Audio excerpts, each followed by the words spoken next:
Okay, I'm gonna start the recording, and I'll tell you when. I've got to boot up Choo Choo You Charles. gotta do a really loud Mm. clap when you start, Yeah, so you you can have to find do. it in the I mean, we editing all prompt. have to do a really loud Really clap loud. because It's one audio source.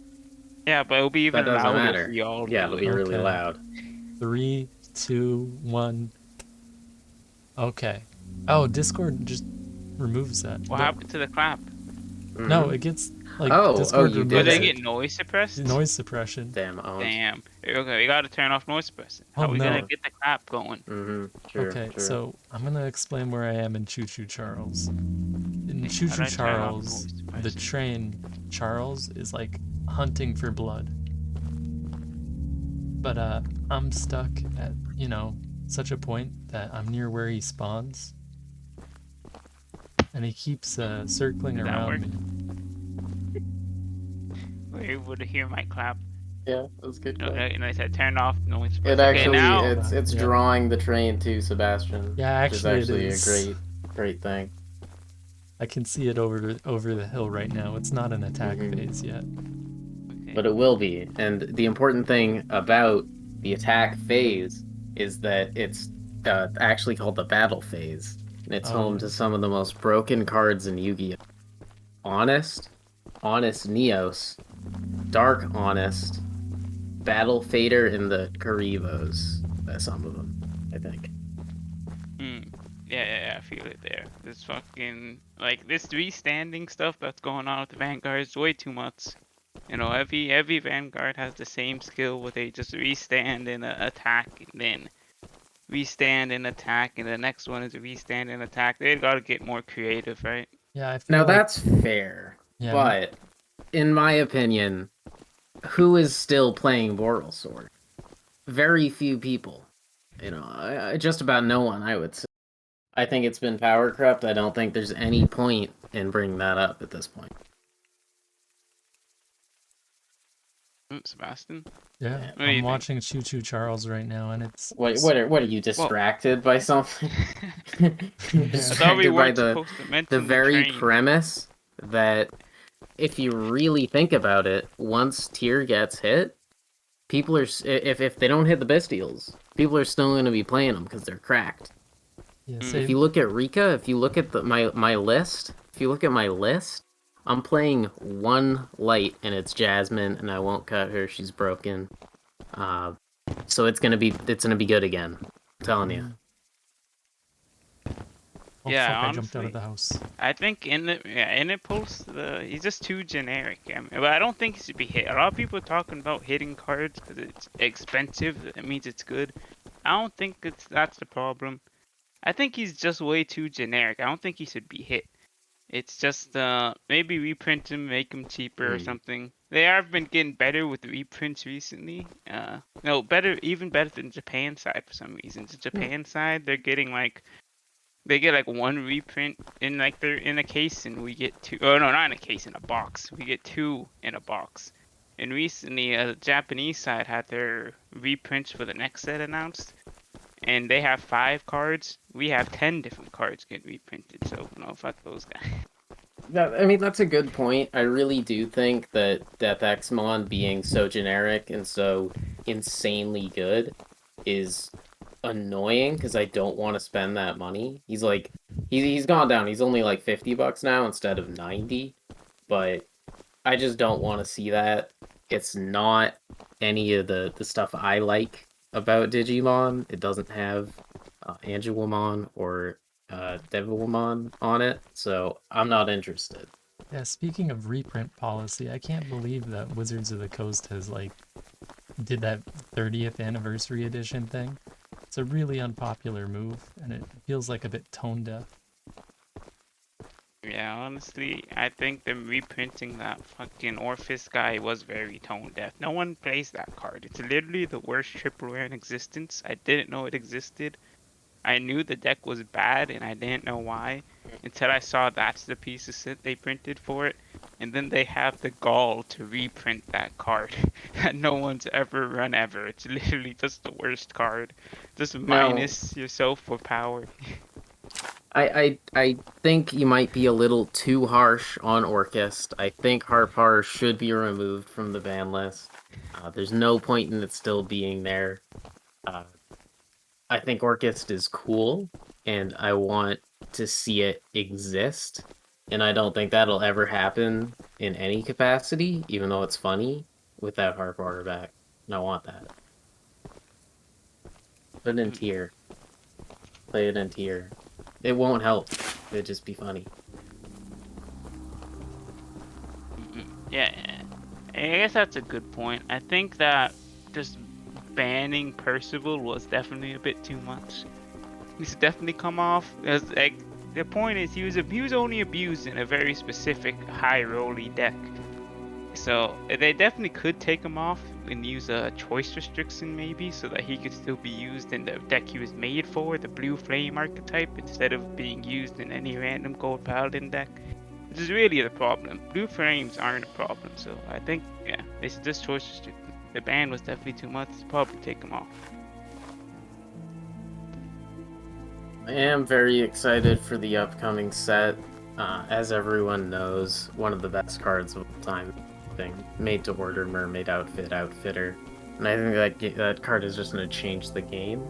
There's so many options to play it right now with the tier 0 meta going on. Yeah, I think Everyone's Elish playing the Norn, same cards. I think Elish Norn is a bit memey, you know, doubling like enter the battlefield effects and turning off your opponents.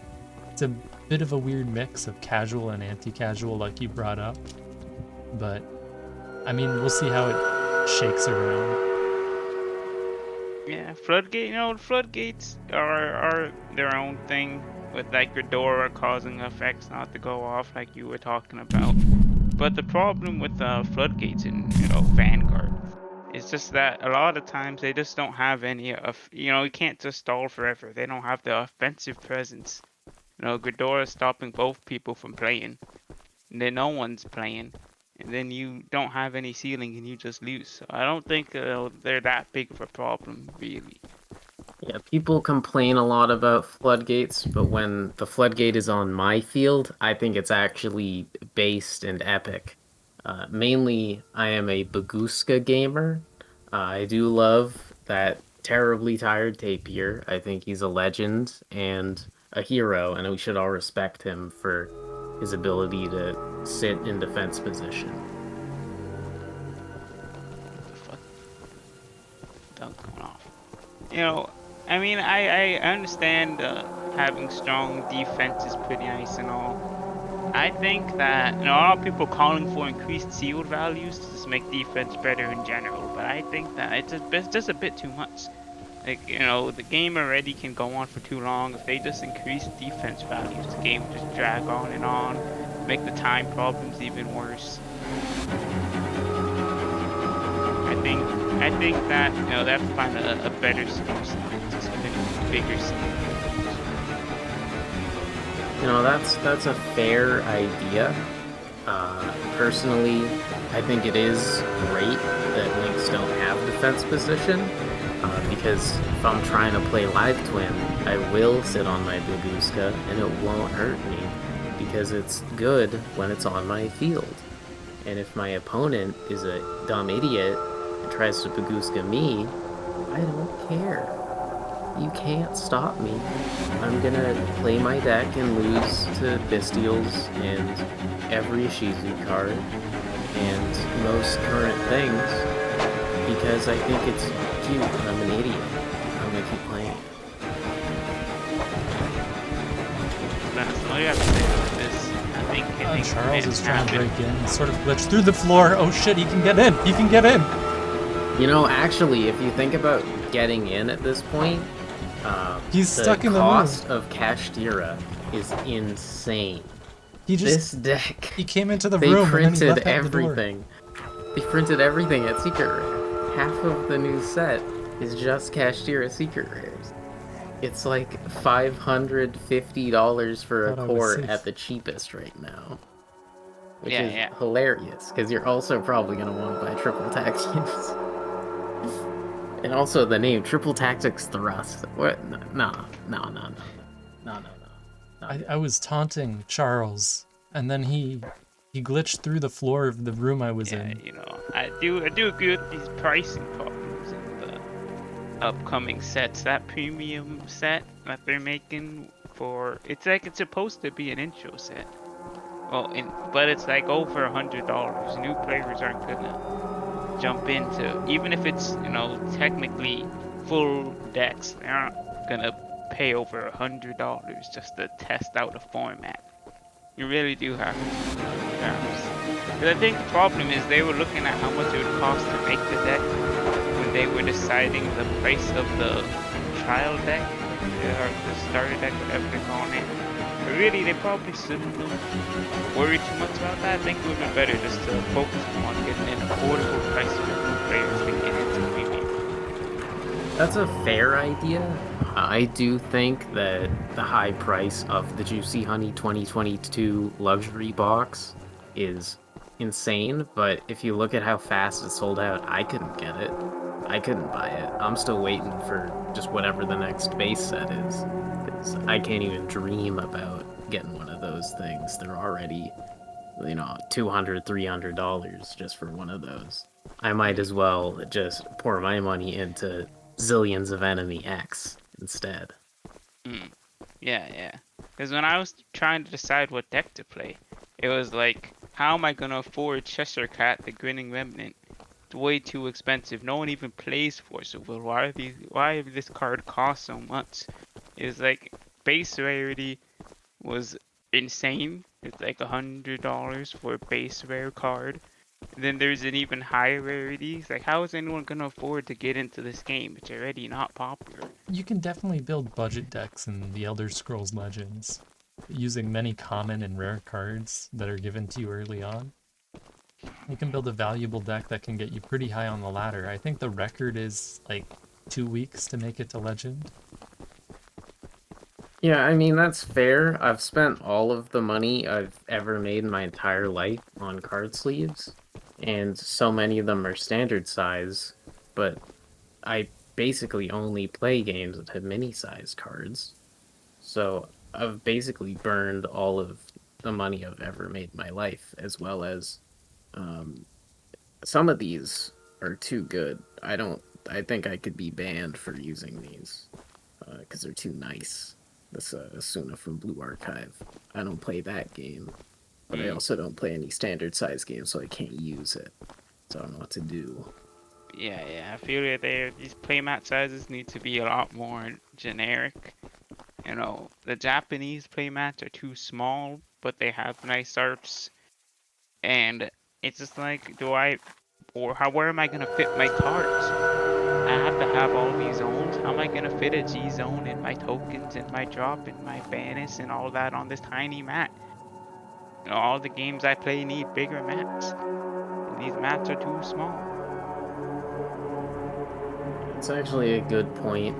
When your mat is just not big enough, and you're trying to fan out your graveyard for all your mills to assemble a good chain link from your big mill 8 off of the classic best card Kit Kalos that should never be banned. Uh, it's very difficult to contain that to even a full table. Even if you have like a full table for that, you might need some extra space. So I think that's a good point. And I also think maybe Merly's the problem. I think assemble decks, yeah, Yagurn's Bargain, you know? It's too good of a card. It gives you your assembles and your summons of your neutral creatures. They can go an additional time. And it's become sort of a meta warping deck, honestly. It's up there with Invade, which Yeah, is, yeah, a bit too much of an archetype. yeah, for sure. Chrono Jet's searching ability is just too high. To be, you know, Japan's already, you know, the obvious #1 best deck. Wasn't a huge problem because of the team format that was currently going on, but just the stride pressure it puts on scales too wild into the game. It draws too much early game, and it can search out the persona copies for the discard to get into next stage. And the scale, the ramping damage from the G zone being face up is just way too high. making Made it to really order good. mermaid outfitter was a quick play, it would be at like $100 right now. And No, no, no, you're out of your it is mind. easily, that would be the best card they've ever printed, not just in name, art, and just the general idea of the card, but would also actually be really good. Right now, I think if either it was a quick play or it didn't target, it would be broken. I don't know why they would do that, but I want them to because I think it's a funny game. You're honestly hoping right now. I'm telling you, even if you, no matter when you could activate it, Song of Extolment can't be heard would be garbage. You can't just keep on coping on chaos. Orders garbage. The Highlander just doesn't work. Yeah, I No. agree. I think they should reprint Black Lotus just in every pack ever conceived, you know? It doesn't lose value over time. It's sort of like Charizard and Pokemon. They've reprinted him a whole bunch of times, but, you know, the original's price hasn't gone down all that much compared to the new printings. Yeah, they really do need to start changing the rarities when they reprint in Vanguard to give some good value back to the original version of the card. It is kind of odd how they reprint a card at the same rarity, not only because it like makes the reprint not as cheap as it could be, but it really is a nice status to have the old version get I thought it was perfect. You know, I do think ultimately, I understand the lore reasons and the idea behind there not being a tamer card for Kyoko Kuremi in the Digimon TCG. However, come on, you gotta do it for me.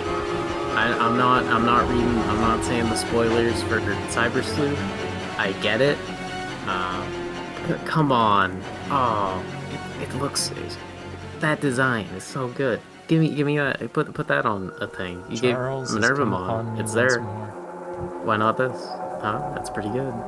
Think about it.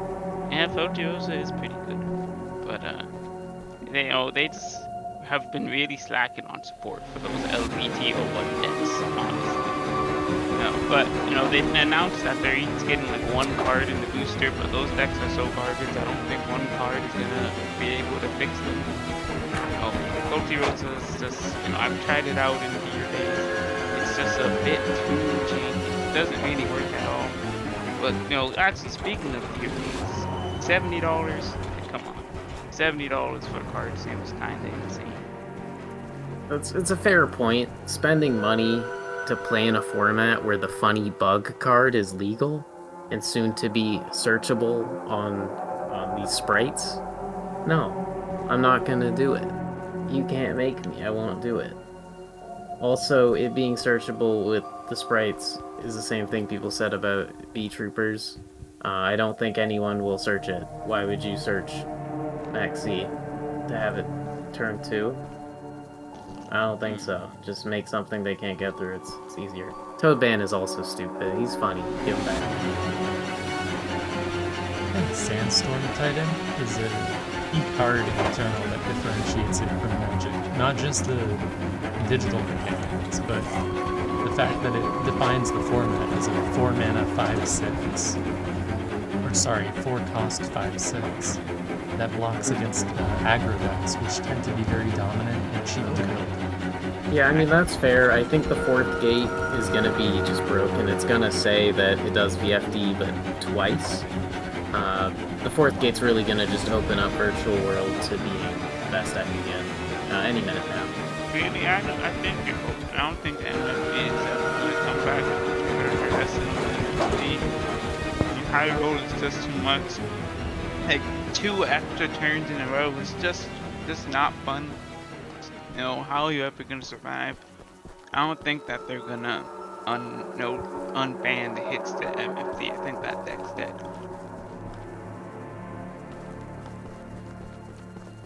I think in top trumps, basing the character's height as one of the stats feels a little bit awkward. Yeah, it's kind of messed up. it leads to some cards having more power than they really should because the actor is just genuinely 2 meter 15. Okay, yeah, no, I definitely get what you're saying. The Axeman was 100% right when he said that Predaplants are broken. It's truly the best deck and got all the most tops that you can even think of, because it has Dragstapelia is good. You can use Instant Fusion to make uh, Ambulo whatever, and that's the same as Kit Kalos. So again, they shouldn't ban Kit Kalos. It's a good card. But like, all of the art in the entire deck is just anime screen caps. It's like at least the Hololive deck you can get some actual drawn art. The rest of it's just you're paying for anime screen caps to play against each other. Why would you pay for that? You can take a screenshot on your computer. I mean that's fair. I do think ultimately, not just because of the bugs that were discovered, I do just think no one wants to see Happy. They need to get rid of him. They need to make him bottom one. I don't want to see it anymore. I'm sick of it. Make Biken the best because I play her. Thank you. Mm. Speaking of card nerfs, I feel honestly they should change the invade mechanic so that the gate comes in with 5 health and it gains an additional 1 health for every time you invade, not 2 as it currently is. This would allow invade decks to focus more on like lower level gates, and it would allow for like cross pollination of like invade with other deck types instead of shoving every single invade card you own and some card draw in like a single deck. Yeah, that's true. If they just deleted Arakune, then it would definitely free up a lot of people's. I guess their. Spit! Oh my A god, lot of it's people would spitting! be a lot less Yo! annoyed, you know. There'd be one less character to always see terrible things about in He's Blaze Blue. spitting! Oh my god. That's so true. God, if they can just... Oh, why? Why is it possible for you to just do one thing? You hit him with the bug, then you draw 18. Why? Why not just... Why did they print that? Ever? Who thought that was okay? Like, Soul Charge is less broken. Mm. Why? Why did they do that? Yeah, they really didn't think it through when they were making that fucking. What was his name? In that fucker with the normal card tribal shit. It's like they really didn't realize that being able to not even high roll but low roll into getting your generation break started early would just be way too powerful. These effects were gated to the end game for a reason, and being able to activate them from the beginning of the game was obviously going to be a huge problem. But they didn't even see it, and then they had to ban it before it even came out. It's a good point. It's a good point. I do think that ultimately Cypher is gone too soon. If they kept it alive for Engage, then you could have Unica on a card, and that would be that would sell millions. That would be the best thing they've ever done. That being said, I had no idea how Engage plays, or how Cypher plays. So no comment on that. Yeah, I agree. Unica, Almagester Astrea equals Unica coming out the next set of Vanguard would have been, it could have made her effects a lot more interesting. She seems, she's a really, really nice art, but she seems kind of mid at the moment. I'm feeling like they're gonna pull another Jewel where her main support is released in a later set, maybe. I'm not completely sure. But like she's just a bit too high rolly, and also the fact that the DSR that she did not get her DSR yet, it's kind of sad because she's the only good looking card in the set. That's fair. I think the Gold Bride cards, they look cool. Obviously, there's only 3 main deck monsters, so it's not gonna be remotely playable without a lot more support. They're not teaching the fish how to synchro summon, but I hope they do something. I like the design so far. The captain is very nice. Mm. I know a lot of people are upset that she's getting the Starlight. I'm not. That card looks great. Go for it. Thanks. Yeah, the Bruce DSR isn't that bad. But the real problem with the new Bruce is that how they purposely made him not work with all the older Bruce support. You know, all the Diablos restriction and the fact that the final rust doesn't start until the battle phase instead of being part of the main phase means that he just doesn't work with any of the old orders. And then, you know, Diablos gets rid of Protobulb, which is a really fun card to use. Gets rid of Gear Dober. You know, it gets rid of Marjorie, very powerful card in old Bruce decks. Really just kind of gets rid of a lot of deck choices. I guess I thought it'd be too powerful, but it does make it a bit sad because I did really like the playstyle of Bruce. I mean, I can understand where you're coming from. Really, ultimately, I do not respect grappler players, and I never will. But at least it's not like Luke. I don't want to see that guy. Take him out the game. Take him off the box art. I don't want to see it anymore. Get him and his Popeye arms away from me. I'm not a fan. Take him out the game. Easy. Yeah. Hit delete. Yeah, a lot of people have been, you know, Riot themselves have been talking about taking Yumi out of the game. Not, you know, it is a really weird comment they made about how they basically don't want anyone to know she exists until they rework her. Like, I understand the sentiment. She is a very weird place, not exactly healthy. But I don't necessarily think you have to tell the player base you want them to basically ignore her, so you're nerfing her a lot. Yeah, But I mean, I guess it's an effective form of hiding away a problem for now. I felt it was weird that you could just pay to win in Age of Empires CCG, where you could just buy health for your character with money. But it has some of the most unique gameplay that you can't really find in any other current game. Gameplay in good old Except for the Arceus 3 Legends. clones they all made. Yeah, that was pretty unique for as far as Pokemon goes. Maybe it was definitely, I do agree, it was a bit overpriced maybe, because it was really kind of unfinished. You know, they really have to sort out their graphics, Game Freak. You know, first there was Legends, Arceus Legends, which is, you know, not very graphically stunning. Followed up by Scarlet and Violet, which also had a, you know, major graphics problems. But overall, I think the trajectory of Pokemon series is it's going in a good direction. Moving a bit slow, but I think they can really polish it and make it better. And I do think ultimately it is the future of card games. I mean, having the cards printed out of the machine so you can scan them in Fate Grand Order Arcade, that's so cool. It's something that can only be done at an arcade because you're not going to be able to print out NFC cards at home or scan them. I mean, maybe on your phone, but it's really a unique experience, and it just, like, it lends so much to the gacha. Like, if you roll, you feel like an idiot. You spent $100 to get Raikou on your phone, you got a JPEG. Nothing. That's nothing. You spend that much and you get a physical card Raikou? No, that's worth it, 100%. Yeah, I know. So definitely the fact that they decided to, you know, print these Shadowverse cards into a physical game is definitely a really cool decision. I love seeing all of these old cards reimagined for a physical format.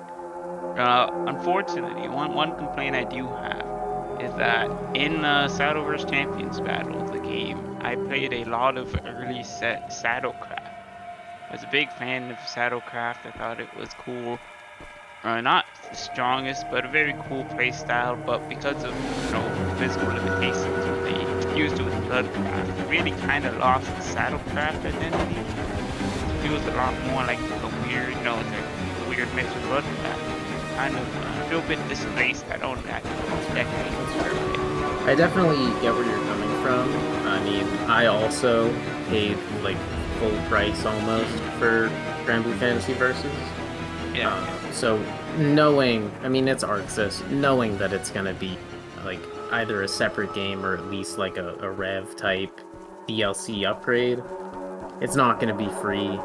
I have to yeah. pay money just to get rollback in my game. I'll do Yeah, it, but it's a shame. I yeah, mean, it's fucking crazy. How are they gonna make that DLC $70?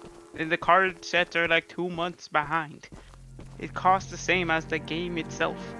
Like, really, you can't. Like, really, Boost World has to make the games themselves at this point. You can't trust these developers out over there for you, however you pronounce it, these guys. Because they did the same thing with, I think, their Battle Spirits game. Make it like $70.